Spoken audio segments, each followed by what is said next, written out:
The Pirates didn't get off to the start they hoped for on Thursday, dropping a 5-3 loss on the road to the Reds. Jose Iglesias opened the game scoring with a double to bring home Jose Peraza in the second inning.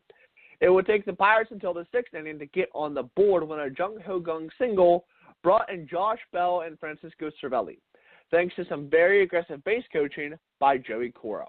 However, the Reds would hit a pair of home runs in the bottom of the seventh to take a 5-2 lead and ultimately end the game. The Pirates were able to tack on one more run in the eighth and threaten with the bases loaded in the ninth, but it wouldn't be enough. The Pirates have a few things that must change after Thursday's game. Let's take a look at a few takeaways from Game 1 of 162. Pirates will need healthy lineup to have a prayer.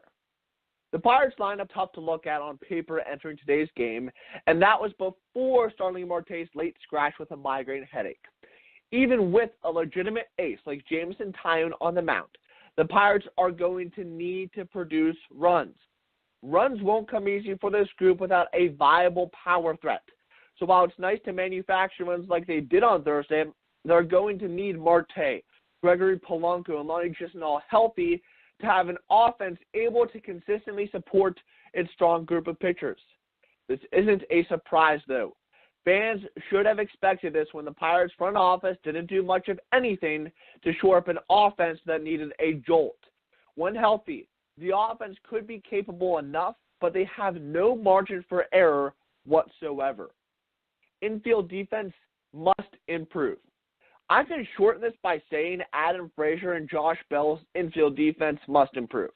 But let's take this as an overall warning instead. If the Pirates are going to rely on pitching to win games, simple outs must be converted into outs.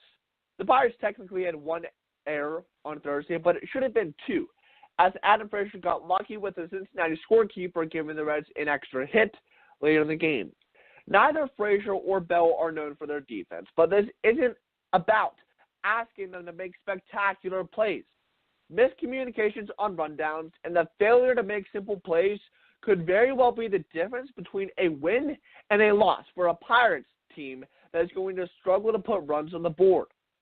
Clint Hurdle must trust his bullpen. Jose Peraza's home run to start the seventh inning didn't technically end the game, but it certainly changed the momentum.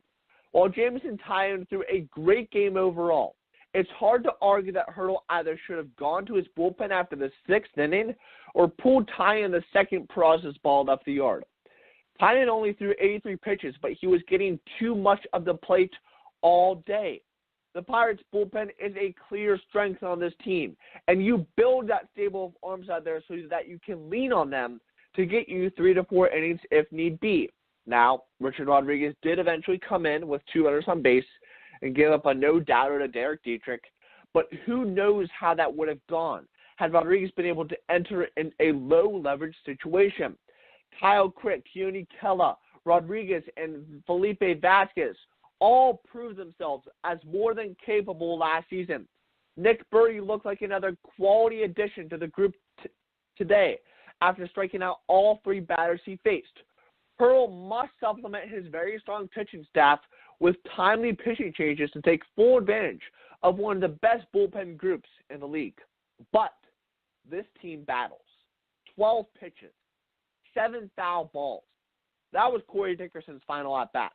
And though it resulted in an out, it exemplifies a lot of what makes this team fun despite the less-than-ideal results.